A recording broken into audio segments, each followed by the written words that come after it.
You should be live now. Anybody here? Yeah, Bear's celebrating his 2-year anniversary, which is super cool.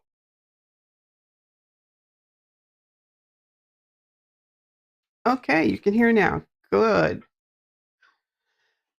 That was fun. Doc had to come in and do his IT expertise thing.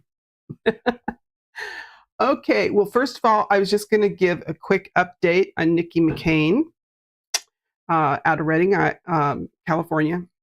She's still missing, but there have been 2 people arrested after the raid on her husband's property. And so it was kind of interesting because the people they arrested, well, first they told us how many people are actually living on the property. There's a few. I knew he had his friend who goes by the name Too Tall. His actual name is Justin, I think it's Karnan. It's Karran. And so Too Tall has lived there on the property in a mobile home for a while. And his girlfriend, Christina Adams, was there. And then there was also a guy named Franz Albert Nelson Jr. and Sr., and then a couple of other people that have come and gone on the property. So one of the first people they arrested was Too Tall's girlfriend. And here they give her name's Michelle. She goes by Christine. Which is very strange, but it's Michelle Dawn Johnson. And she's in custody. Arresting agency, was the Shasta County Sheriff's Office on a, suspension. Let me see, a felony, attic possession, a firearm. Oh, that's a good one. They're not going to like that. Prohibited person who possess ammunition to go with her firearm, I presume. And with fully discharged firearm, grossly negligent. So she kind of has an arrest record, so I don't know how quickly she'll be getting out. And then the next person that they arrested was one of the, the last name was Nelson. There was a junior and senior. I'm thinking it has to be the junior because of the age. And he was arrested for, oh, wow, that is so small. Let me get it on my computer because I can see it better. Because my eyesight's not that great. I'm about this close from them just patting me on the head and handing me a dog. What can I say?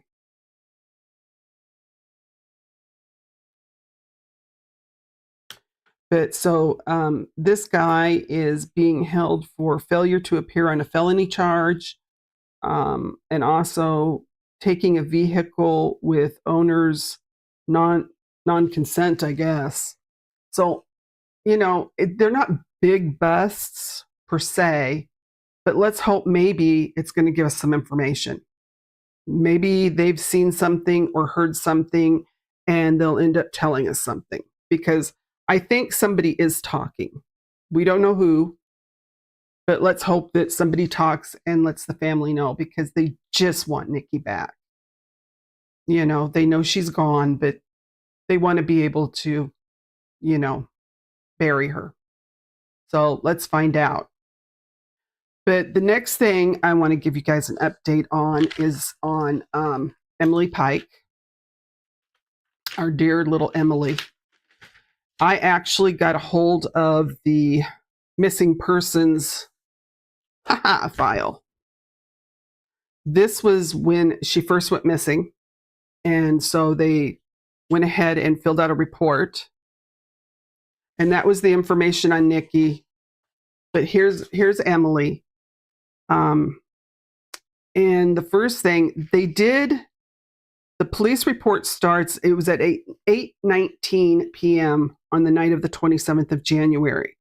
And they said that she had disappeared like a half hour So they did call quickly. Good news. We like that.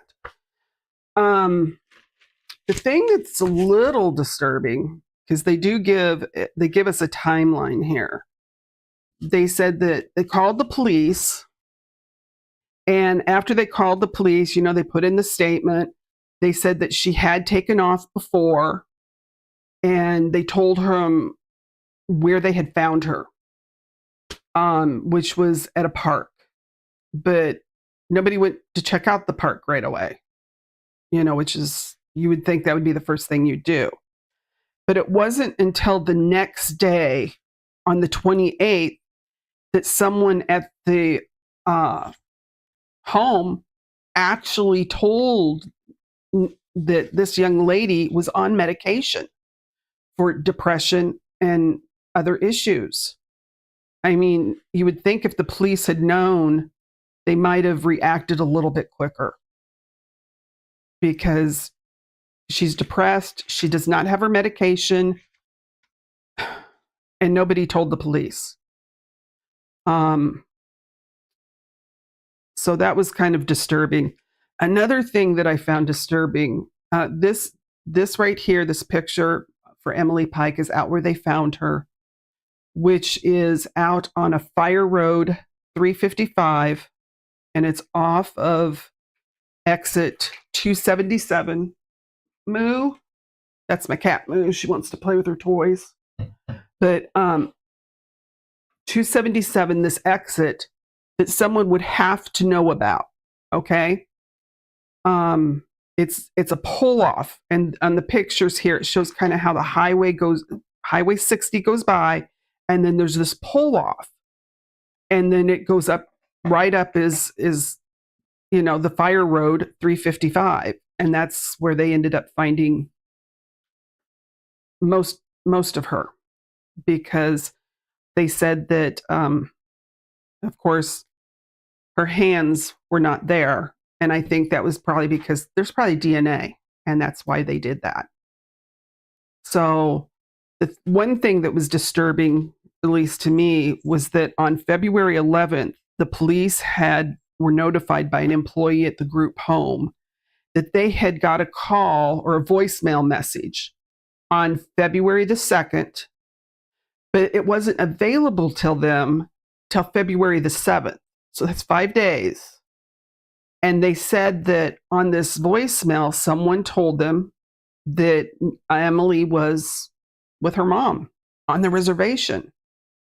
So then they advised, I guess, the case manager of the reservation, and she went out to the mom and to find out, and the mom told her, no, her daughter's not there. Where is she? And that this post on Facebook was really old. So you have that 5-day lag, but then they didn't even call the police right away. They waited till the 11th. So they get the call on the 11th, but they don't even tell the police about it until the 11th. But they got the call on the 2nd. The 7th, they told the caseworker, but don't tell the police until the 11th. So it sounds to me like somebody's just, covering their bum. And so far, I haven't been able to find out anything else on anybody that they think they found that is a suspect. At one time, they were telling everybody that they had 3 suspicious suspects, and now they've clammed up. So, that's kind of depressing. I was hoping we would find something more. But another update I wanted to give was on the Kholberger case. I don't know if you guys have followed that out of Ohio, but with that case, this dude he's weird. I will say that. But he was a college student at Washington State for criminology, and he was also a student assistant. The 4 students that were killed were in Moscow, Idaho, which is relatively close. Okay, it's not that far away. And one of the things that his attorney, Ann Taylor, is really something else, guys. This girl is trying to come up with every reason under the sun to protect this guy, and because they have given him, they're going to try and use the death penalty with him because he went into this home. They feel that he stalked one of the girls and he ended up harming, killing the two girls upstairs and then went down and got Xana and her boyfriend, so that's 4 students with a knife. And the thing that was interesting was that now they're saying that they're trying to get this away from him being on the death penalty. And she had tried this back in November, okay? They had a hearing on it. And Ann Taylor talked about how it's just not right and how it's terrible for someone to have to sit on death row not knowing how they may be deleted, because Idaho has 2 methods. One is, firing squad, and the other is lethal injection. Usually in these states, they give the criminal the option. It's their choice. So in November of last year, she got up there and was telling the judge, because when they moved to Boise instead of Moscow, she told this new judge, which we like him, Judge Stephen Hippler is awesome. He does not put up with anything. So she told the judge that since this was unconscionable, and that even she didn't know if it was constitutional for a firing squad. Well, that's not going to work anymore, because we know in South Dakota at the beginning of March, they had one of the first executions of a criminal, and that was done with a firing squad, and that's what he chose. And his name was let me see if I can find it here. It was Brad Sigmund, and he was 67 years old. He'd been on death row for a long time, and he had deleted his girlfriend's parents, and he had also tried to delete her, but his girlfriend was able to get away from him. So since that went through, she can't use this anymore. She can't say, well, we can't, firing squad isn't an option. So now this is what she's come up with. She's now saying that he's autistic and has been diagnosed, so they cannot put him on death row. And that's really confusing because, well, you're right, Sarah. The crime happened in Idaho. Bryan was living in Washington. And so that was what happened. So Idaho's the one that arrested him, because not too long after he committed the crime, he took off to Pennsylvania where his parents lived. And that's where they actually arrested him.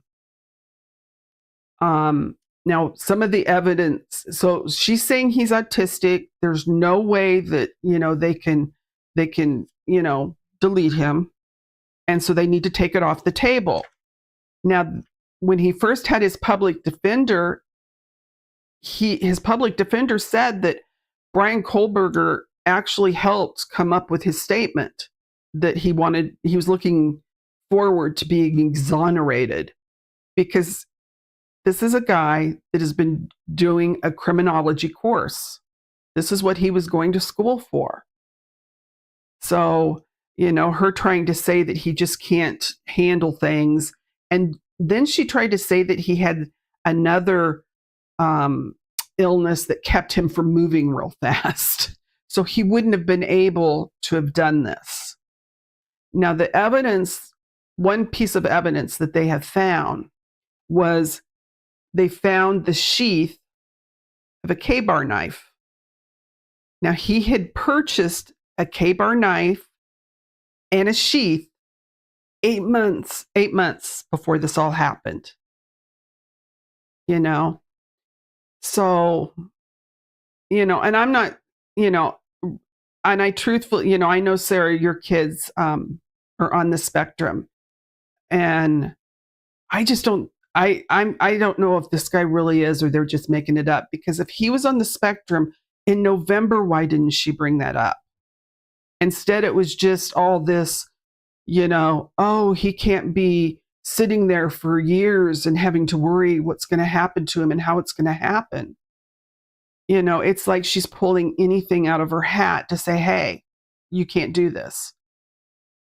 So that's why, because we know that there are people that are on the spectrum. And sadly, a lot of the men that are on death row do have mental issues.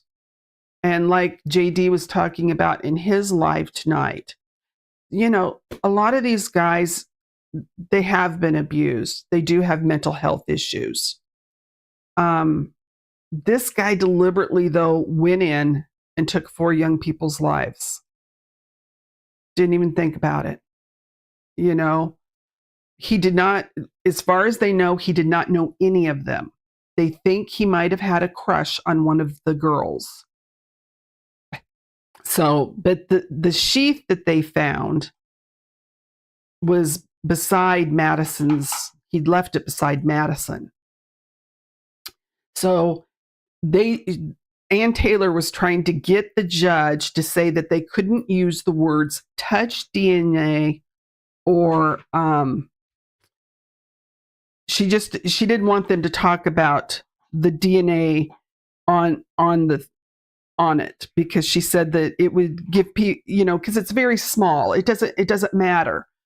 Well, the person that has done the DNA testing said, no, it's not a small amount of DNA. It does matter, and it is significant enough that we were able to get his print, because where they found it is they found it on, okay, you have the sheath, but it has a snap, and it was in there where the snap was, the one place that he probably did not wipe it down before he went out to use it. So here it was, and so they even, this woman that's going to be, for the prosecution, said that your expert witness, this expert witness that the defense is using, even called it touch DNA, and that this is significant because it is DNA that means that someone who used this knife sheath is the one that put it there. It's not like something, because they were trying to say, well, maybe this is so insignificant that he could have shaken hands with someone and that DNA could have got on there. Well, not in the snap. We're talking about, I mean, come on, people. That just doesn't even make sense. But like I said, she is just grabbing for anything to try and put this on anybody. I mean, they even tried to come up and say that this evidence was planted. He lived over in Washington. I mean, it's not far to cross over to Moscow where he was staying, okay? It's not a long distance. I think when I checked the maps, it was maybe over 20 some miles. But for someone would have to know him and know the girls and the other couple, because they actually had 6 people in this house. I think there were 6 that, or actually there was even, I think, another one that wasn't there that night.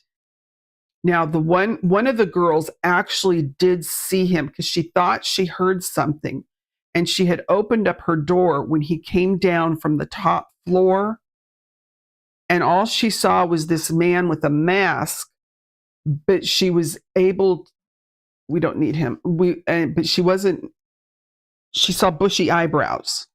So now Ann Taylor doesn't want them to mention bushy eyebrows, because she says, well, he had a mask.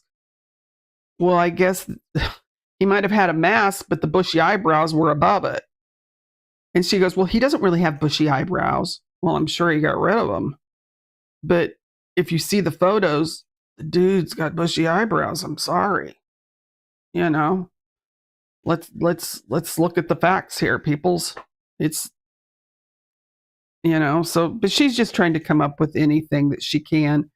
Um they're trying to make that one the girl that gave her the statement, the roommate, she doesn't think that he saw her. Otherwise, she probably would have also been deleted.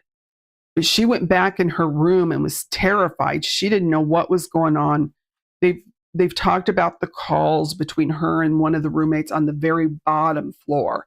Because this place had like you walked in, there were two apartments, or I should say bedrooms. Then you went upstairs, and on that floor was Xana's room, and then the one witness girl. I'm not saying her name because it's not fair to her. Her name's already out there, but we're not going to put her out there anymore. And so, and then you had to go up another flight of stairs to reach the other two girls' room. Well, the two at the top were best friends and had been for a long time. And so they were sharing a room that night because the one girl was getting ready to move out. And so her room was all a mess. And so that's why he was able to do it so quickly. But they were trying to, the police even said that they did a timeline where they had someone go through to see how long it would take. So, I mean, the prosecution and the police are really, I feel like, have a strong case. And I just think it's going to have to come to trial, but she's just Ann Taylor's dragging this thing out. So now they're going to have another hearing on April 9th to find out if, Bryan can be considered autistic and if that's a reason not to allow him to have the death penalty. But so that kind of updates you on what's going on with that case, because it's going to be a big one. The trial's supposed to start in August. It's going to be huge. A lot of people will be watching this one because 4 beautiful young people lost their lives. The other one, let's go to Lori Vallow. Oh my goodness. This chick is going to, well, we already know she's got life in prison because of the death of her 2 children and also the death of her current husband, Chad Daybell, in Idaho. So now she's down in Arizona facing conspiracy to murder her husband, Charles Vallow, who she was married to at the time, and also her nephew-in-law, Brandon, and now the name just escapes me, but and I should know it. He's a good Louisiana name, Bourgeois, I think it was. But so she's this time she told the judge that she wants to be her own lawyer, and they're allowing it after she was mentally evaluated. And every hearing has been somewhat of a joke. This time they had a hearing and we're talking about what witnesses they were going to call. And she wants to call Nate Eaton, who is a reporter from Idaho. And Nate was really one of the first reporters that was on this story and has stuck with it through the whole thing. He followed her to Hawaii when her and Chad Daybell ran off and got married when they were still hoping the children were with us, And so she put him on the witness list. I think she did it so he won't be able to report on her story. Like there won't be other reporters, But she wants the cases thrown out. And I think the judge and the prosecutor, they just don't know what to think about her. They're getting a little tired of her. So it's going to be interesting to see what the judge ends up doing with this one. But it's supposed to actually start in just a couple of weeks, because she keeps saying she wants a quick trial. And the judge keeps trying to tell her that, well, you're not going to have everything you need. She's like, that's okay. I don't know what she's up to. And the prosecutor just sits there and looks at the judge like, I don't know what you want me to do. Because Lori was saying that she wanted this one piece of film. And I don't know, it's like she thinks this little piece of film that they have is going to exonerate her. And she keeps telling the judge that they won't give it to her. And the prosecutor keeps telling her it was in the information you were given. Well, she was given terabytes of information. Okay. There's a lot on this trial. But, she's like, well, I want you to just, can't they just give it to me now? She just wants that section. Because she keeps complaining that I'm in jail and, they can't, it's hard for me to get things. So anyway, that's going to be an interesting case. And then let's see. So that's kind of the update for Lori Vallow. How she's still getting bleach for her hair, I don't know. But I guess someone's given her some bleach, and I think she's perhaps bleached her brains. That allegedly. But then now we have the Karen Reed trial. I don't know if you guys have followed any of that. And that got really spicy. Because this is the second time, this is the second go around. This judge, I'm sorry, a lot of us think the judge is just so prejudiced against Karen Reed that she's not even given her a chance. Actually, two of her attorneys just about lost their minds this time because they called in the prosecutor they had for the Commonwealth of Massachusetts was Lawley. And I'm sure the man's smart, but he's boring. And he just put everyone, to sleep. But this new attorney they called in is Hank Brenham. He was Whitey Bulger's, the mob guy. He was his attorney. He was mob attorney. And they've hired him as a special prosecutor. And I think there was a photo of him. I'm not sure. But it doesn't matter. But this guy is just like tearing the defense's cases apart because he's trying to take every witness that they had and say that they're not any good. And I don't know if the judge realizes that by doing this, all of her other, where she said that, yes, this guy can come tell, can come be a witness. And they've had I can't say it right now, but they've had these hearings to, to have the witness come out and explain what they're going to say, right? And so these guys have been on there before. And the judge is just like, she's going to let this new prosecutor try and tear him apart. Well, every time he tries, he can't. Because these guys are experts in their field. They're engineers. Okay. They were able to engineer. Karen Reed's boyfriend, they had been out drinking, okay, that night. They were supposed to go over to this one other cop's, he was a cop, and they were supposed to go to the other cop's house for, a gathering. She didn't really want to go. So she drops him off and she leaves and she goes back to the house that she was staying at with him because she still keeps her own house. But sometimes she spends time with him and his niece and nephew that he's taking care of since the death of his sister, okay? So she was staying at the house with him with the kids, and so she went back there. Well, she had got mad at him because she thought he was flirting. And so she calls him on the phone and, discusses and cusses at him and, yells at him. And it's and this is just, what's going on the phone. So they have all these, she made so many messages And the Commonwealth of the state, their whole premise is that she deliberately ran him over, backed into him.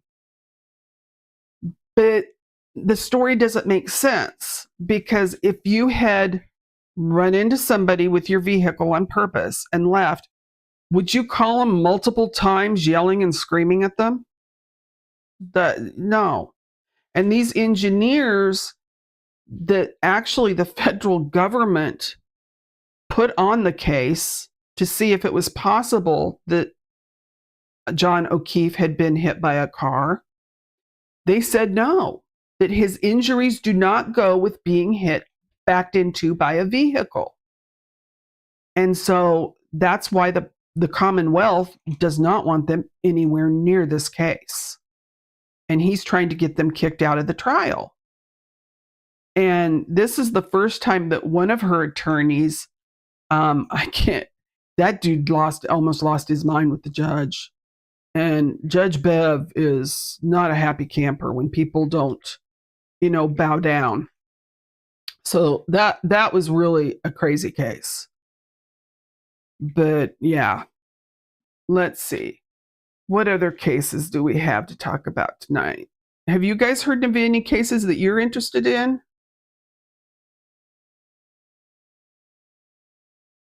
Anything anybody's interested in? Oh, Sarah, you were up in Washington when this happened with the Kholberger case. Yeah, that one does break my heart. Yeah, that was tough. I mean, those poor kids. They were all getting ready to graduate and go on with their lives, and that's what happened to them.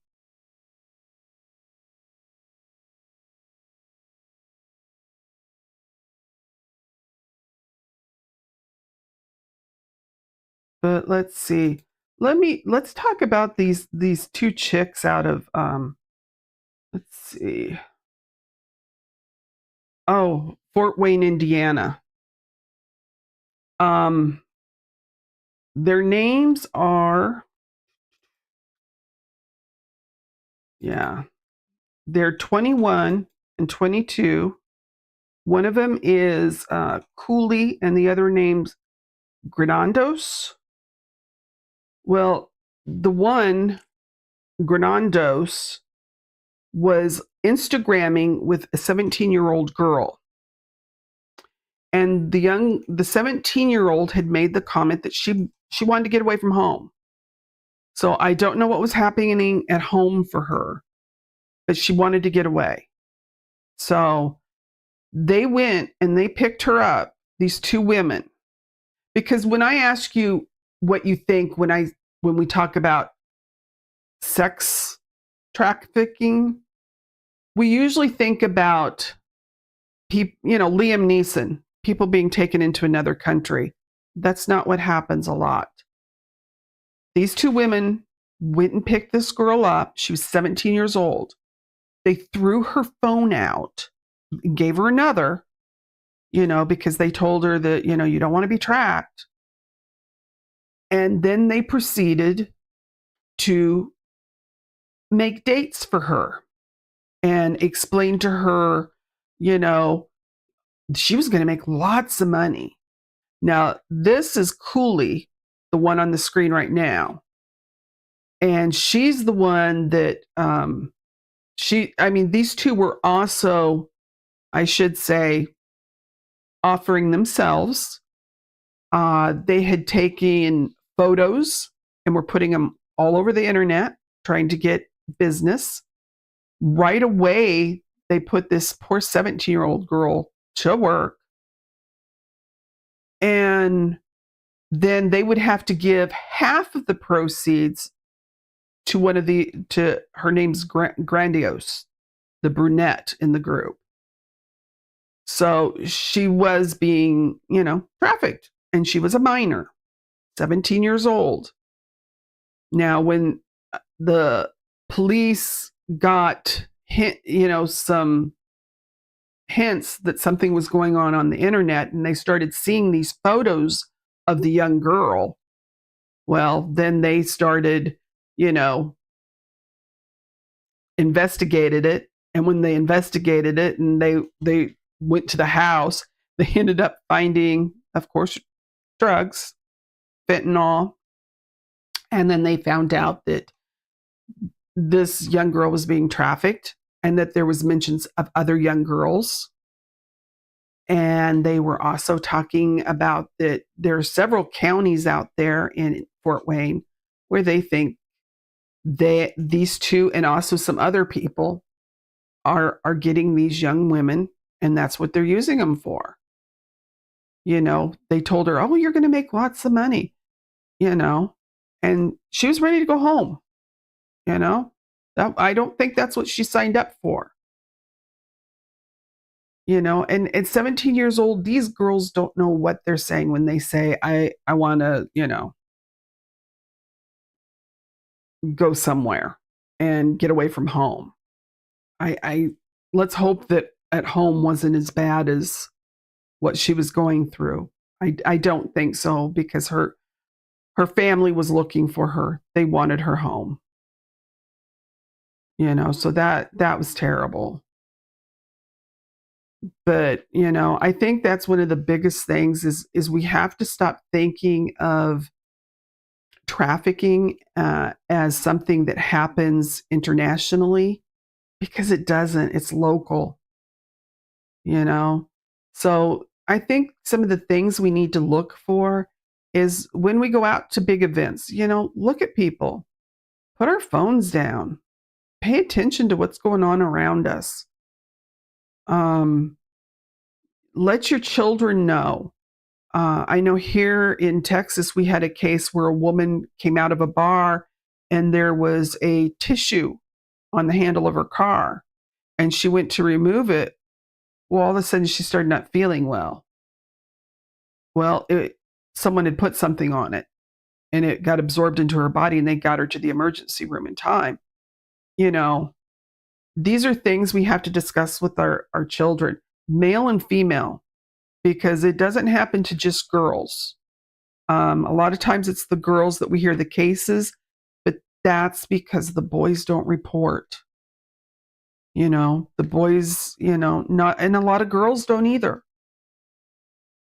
Another thing to think about is if you have a house with one story and you have teenage girls or tweens, because here in our area, we've had about 12 to 13-year-olds that disappeared. One of them didn't come back. She was found deleted the next day.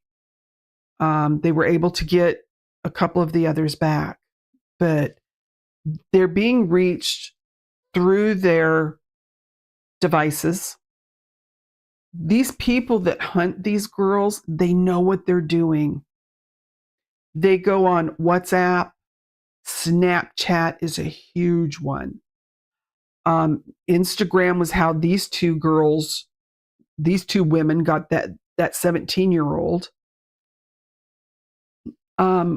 They've even talked about Roblox, which I think is something for children. I don't know if anybody has any experience with that. I don't have little ones, so I have none, but where they will actually come through and talk, because there was the case, I'm not even sure what state, I'm going to have to do some research on it, where the woman was trying to get the little boy to harm his baby brother or sister. She literally was telling him to take the child and throw it on the floor. So these are some crazy things that people are doing.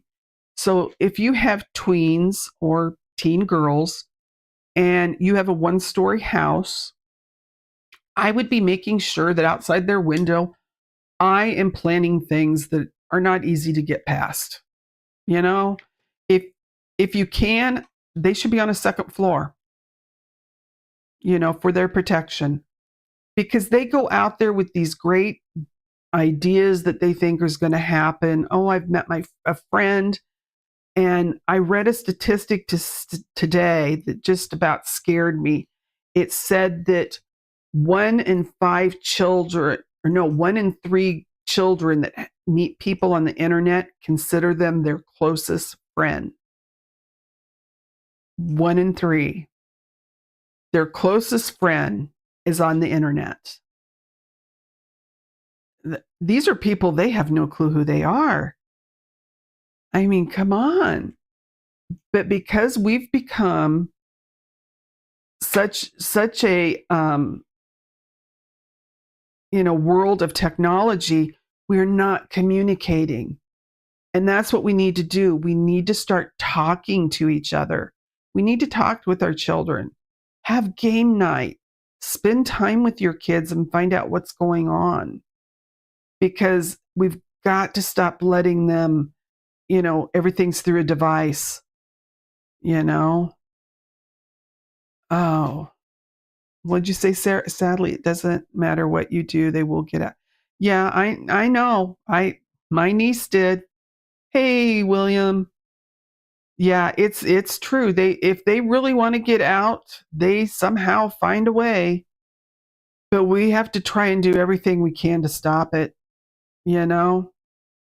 Um because it's just a mess with these young people that are just, they never think it's going to be them, you know? We used to have, remember when we used to have the missing kids on the milk carton? And I remember there were a few stories where a couple of kids, they found out they were the kid on the milk carton because they'd been kidnapped and never even knew it. So it does happen. So we need to make sure that we're protecting our children, and I agree with Sarah. Yeah, a lot of them do get around things, but so many parents don't know anything about the internet. And so we do need to, I don't know, have classes, because parents need to know how these devices work. The tablet, the phone, the laptop, the computer. If you walk in and all of a sudden your kid, drops the windows so you can't see what's going on, that's suspicious. Something's going on. And it might not be just, you might think, oh, they're talking to a boy or she's talking to a girl. No, they could be talking to a total stranger. It might not be anybody they've met. So we just need to make sure that we're talking to our kids. We're finding out, So it's just some things I've been thinking about to protect the children. What we need to do, you know. I bet you do, William, as a teacher. Yeah, that would be scary.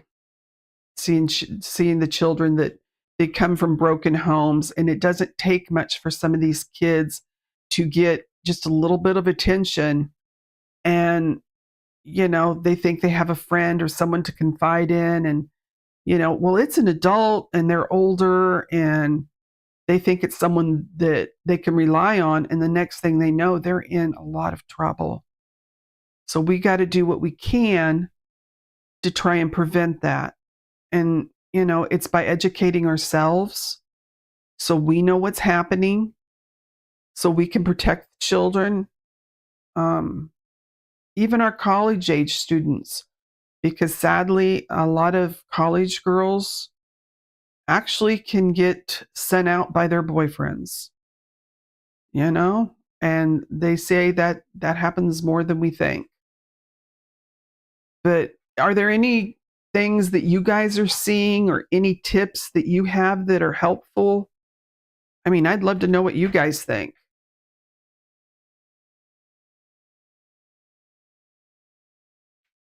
Hey, Rogue.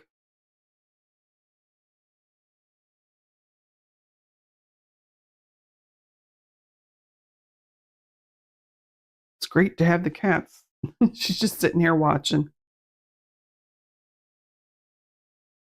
But, those are just, I just wanted to give some updates tonight on some of the cases that are out there. We got a case on Tuesday of a nurse that was harming babies.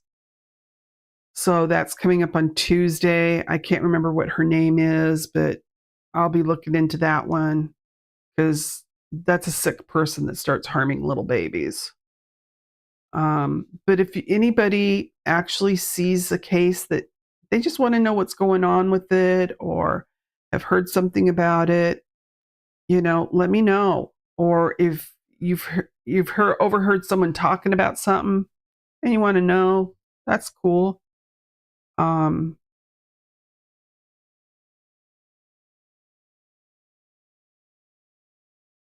oh, that's a good one, William. Yeah, check the bottom bar and see what's been open because yeah, they switch screens. Yeah, yeah. Doc always gives me a bad time because I keep so many screens open. Because I get into one case and all of a sudden I find another case and I go down that rabbit hole and I just keep going and I leave windows open behind me. I can't help it. It just happens. It's not my fault. Because I mean, come on, these are there's so many cases, guys. It's just ridiculous. Oh, I did hear that if I don't know if you guys remember the case of Jose Abera, the deleted Laken Riley, the college student there in Georgia. He was an illegal immigrant from Venezuela, and he ended up getting convicted and getting life. Well, anyway, his brothers and a female roommate. There was four of them living in the house in the apartment. So his brother Diego's the oldest. Because he had a fake green card and Social Security, he got a sentence to 4 years, and then he will be transported out of here after the 4 years by ICE. The other two, the younger brother and the female, were also illegal and had crossed over from Venezuela, and they will also be their sentence was already served, they said, because they had been in jail ever since the case had happened. So they're going to send them to ICE and they will be deported. So that case is, come to an end.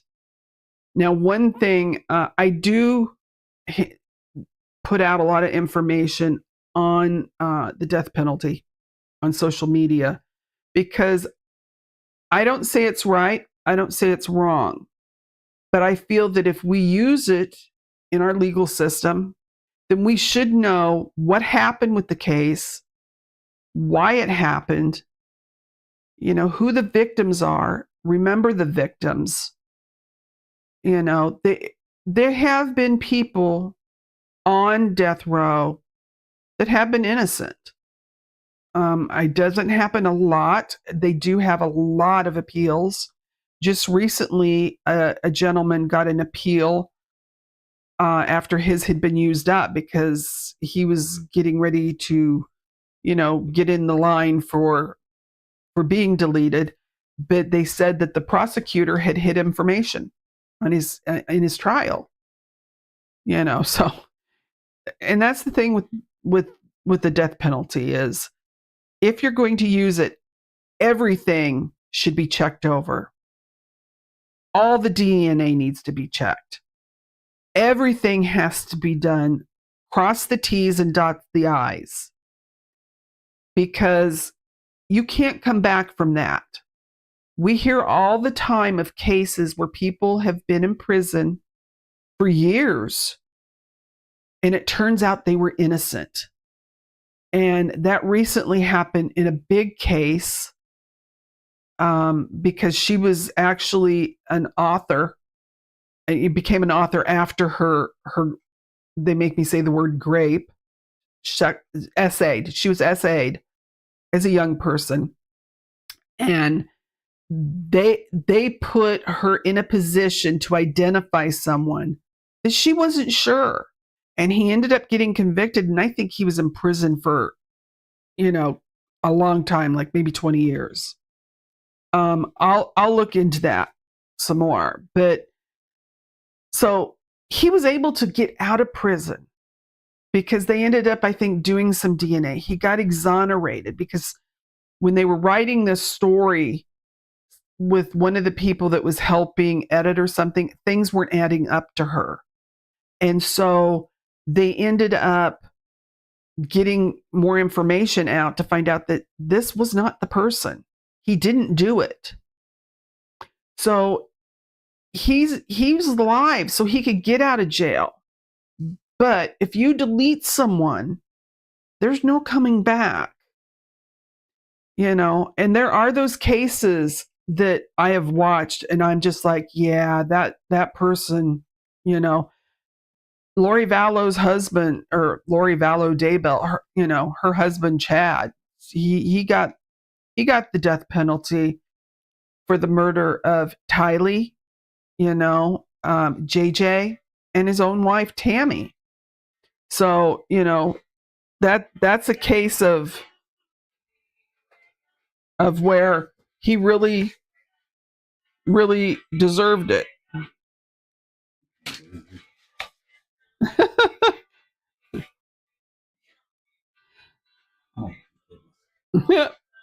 Hey Doc, my phone alarm's going off.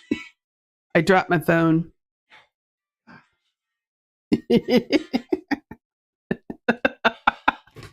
But so, with the death penalty, you got to make sure. And that's why when you have these cases where they're like, well, we're not going to allow them to check the DNA, especially the older cases, because technology has come so far. No, they need to check it. Let's just be sure if they're going to go through with this, that needs to happen. Yeah, William, it makes me crack up too when you have to say grape, and red drum. It's silly. I mean, I know YouTube has their rules and I'm trying to follow them. Sometimes I slip, but if they don't think children know these words, and children, some of them need to know some of these words because they need to know that they don't need to be abused. They need to be protected. So, that's kind of my feeling on it, but I try and follow the rules. But yeah, so with the death penalty, and another thing is there was an executive order where he wants more people deleted. In fact, he sent the attorney general the information because he was upset that there were all of the federal people that were on death row. Biden, gave pardons for life. He commuted. He didn't pardon. He commuted their sentences to life, except for two, and one was the Boston bomber, and I can't remember who the other one was. But there are two that are still on, death row. But the rest, he gave them life, and so what he has told the AG Pam Bondi to do is he wants her to find a way around that because he wants people deleted. And so I've got a little bit behind on some of these cases because we've had a whole bunch that have happened recently. It's just like, wow, they've been signing paperwork and taking care of that. But that's kind of what I had tonight. I was going to chat about. Anybody got any questions? Or Bear was here for a while, and then him and Ash had their anniversary, which was awesome. So we want to congratulate Bear on his 2-year anniversary. And I appreciate Sarah and William coming tonight. I'm sorry you both got to go to work in the morning. That's no fun.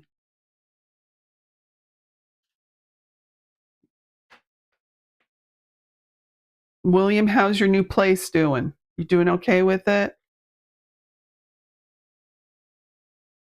Sarah, how are the kids? Thank you, William. I love your support too. I appreciate it big time. We're building slowly. That's what the community's about. It's going to take time. I'm sorry, accounting sucks. You know, I'm not that great with numbers. My mom was. She could do math in her head. That was not me. I needed a calculator. But if you know them, it's a good job.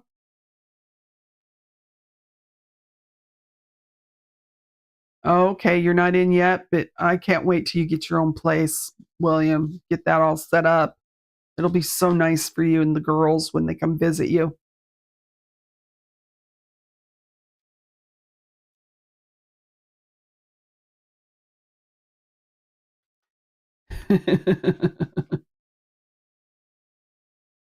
Well, that's awesome. You got a great brain. My brain sometimes does not function. The things as Doc likes to say, I have useless knowledge that I remember. I remember things that just don't make sense sometimes. You know?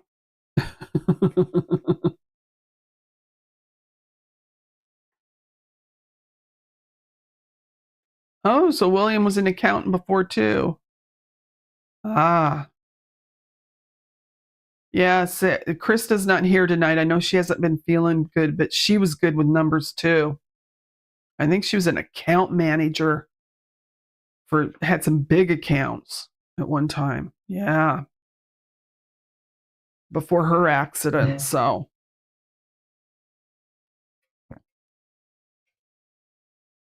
sorry. I have to drink my iced tea. I drink a lot, guys. I try and drink before we start talking, but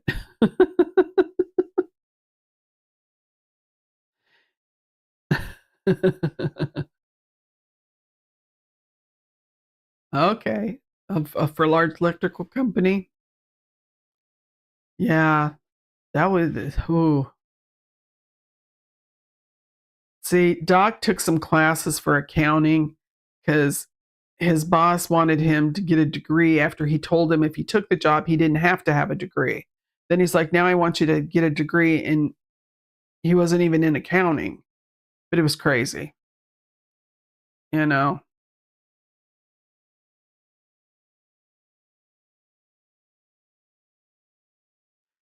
Well, I should probably let you guys go. I know Sarah's got to get up super early. She gets up she wakes up at 4:30. That's too early for me, Sarah. I'm usually still up by 4:30 in the morning. I'm a night person. Oh, 4 a.m. Yeah, there are lots of times I'm still up. There's been sometimes it's like 5 a.m. and I'm going to sleep, and then my alarm goes off at 8. And then after a while, I take another nap, maybe later in the day.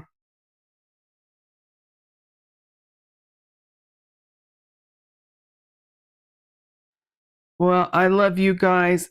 Thank you for coming tonight. We're going to try this again Thursday. Hopefully, we'll be even better prepared then. All we can do is, you know.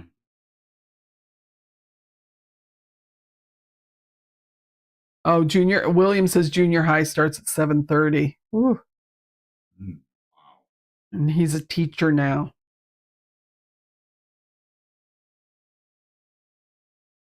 You're very brave, William. You always see these jobs as for people that want to drive school buses. I'm like, no, they wouldn't want me driving a school bus for children. I'd be putting kids off the bus or just stopping the bus and saying, we'll sit here for a while till I decide I want to drive some more. I couldn't handle it. I'm sorry. Yeah. Yeah, I would not be a good bus driver. I have no patience. Gotta have my fidgety toy. Like, see, I have my spinner ring. JD was talking about that tonight, and I do. I have a ring that I can spin. And Doc knows whenever I start spinning that, I'm very stressed. So he realizes that it's like, uh-oh. But anyway, guys, I love you both. I love Bear. And we'll do this again Thursday. So see you then. Okay. Night.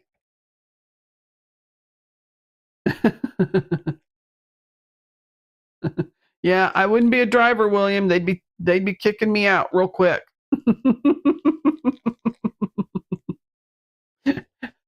I hear you, Sarah. Your kids are cool, but other people's aren't. That's so cool.